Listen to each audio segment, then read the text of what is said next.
हमारे लिए इसीलिए उपयोगी है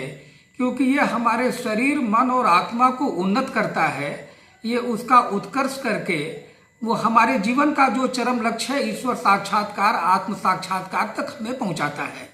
इसकी एक विशेष प्रविधि क्रिया योग है। यह क्रिया योग मूल रूप से भगवद गीता में प्रशंसित है, जिसका उल्लेख भगवद गीता में कई श्लोकों में किया गया है। वहाँ इसका विस्तृत विवरण उत्पन्न होता है। तो शुरू में यह क्रिया योग भगवद गीता में मिला, लेकिन बाद में जैसा कि पुरोहितों की गोपन प्रवृत्तियों के कारण धीरे धीरे इसका लोप हो गया और बाद में ये 1000 साल के बाद महाअवतार बाबा जी ने इसकी मूल विधि को स्थापित किया और फिर उसका प्रचार किया। महाअवतार बाबा जी ने ही अपने व्याख्यान में एक जगह ये कहा था कि ये वही क्रिया योग है जिसको मैंने आदि शंकराचार्य को 8वीं शताब्दी में दिया था और इसके बाद कबीर को मैंने दिया और उन्होंने अपने शिष्य श्यामाचरण लाहिड़ी से ये कहा था कि 19वीं शताब्दी में मैं इसे तुम्हें प्रदान कर रहा हूँ और इसके माध्यम से जो जीवन का परम लक्ष्य है उसको लोग प्राप्त करेंगे। ये क्रिया योग का प्रारंभ है। क्रिया योग की महत्वपूर्ण विशेषता यही है कि क्रिया योग एक मन शरीर प्रणाली है जिसके द्वारा हम अपने शरीर में ऑक्सीजन की आपूर्ति करते हैं और ये ऑक्सीजन, जो अतिरिक्त ऑक्सीजन हमारे शरीर को जाता है, ये हमारे रीढ़ की हड्डी में जो 6 चक्र विद्यमान हैं, मूलाधार, स्वादिष्ठान, मणिपुर, अनहत और विशुद्धि, आज्ञा चक्र, तो ये इन चक्रों को और ऊर्जा प्रदान करता है और जिसके द्वारा हम चक्र भेदन करते हुए अपने सर्वोच्च लक्ष्य ईश्वर साक्षात्कार को प्राप्त करते हैं। तो मनुष्य की यही सबसे बड़ी विशेषता है कि ईश्वर ने केवल मनुष्य जाति को ही ये 6 चक्र प्रदान किया है और इन 6 चक्रों के माध्यम से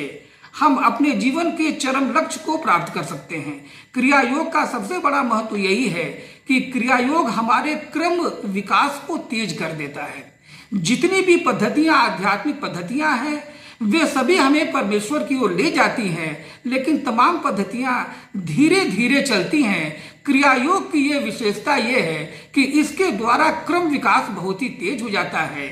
एक वर्ष में विभिन्न पद्धतियों के द्वारा जो हमारा आध्यात्मिक विकास होगा, जैसे हम पूजा पाठ, जप तप, तंत्र मंत्र, यंत्र, हवन, यज्ञ, जो भी आध्यात्मिक क्रिया है, उसके द्वारा एक साल में जो हमारा आध्यात्मिक विकास होता है वो आधे मिनट की क्रिया के करने से हो जाता है। तो 365 दिन में हम जो अचीव करते हैं उसको आधे मिनट में हम अचीव कर लेते हैं। यही भगवान कृष्ण बार बार भगवद गीता में कहते हैं और ये उनके द्वारा ये प्रशंसित है। परमहंस योगानंद जी के उनके गुरुदेव जो महाअवतार बाबा जी हैं, जो 2000 साल से सशरीर विद्यमान हैं, उन्होंने पहले तो श्यामाचरण लाहिड़ी जी, उसके बाद उनके शिष्य युक्तेश्वर गिरी को दर्शन दिया था और फिर युक्तेश्वर गिरी के पास उन्होंने ये कहा कि मैं तुम्हारे पास एक विद्यार्थी भेज रहा हूँ और उसको शिक्षित करके अमेरिका और यूरोप के देश में क्रिया योग के बारे में बताने के लिए भेजना है। तो परमहंस योगानंद जी का चुनाव स्वयं महाअवतार बाबा जी ने किया था, जिनकी आयु 2000 साल से ऊपर है और क्रिया योग ही वह प्रणाली है जिसके द्वारा कम से कम समय में हम ईश्वर साक्षात्कार को प्राप्त कर सकते हैं। भारत का विश्व को बहुत अनुदान है, लेकिन अगर कोई और अनुदान न भी हुआ होता तो भारत के द्वारा ये जो क्रिया योग की खोज हुई और इसके द्वारा ये जो प्रचार हो रहा है, यही अपने आप में पर्याप्त होता। तो परमहंस योगानंद जी को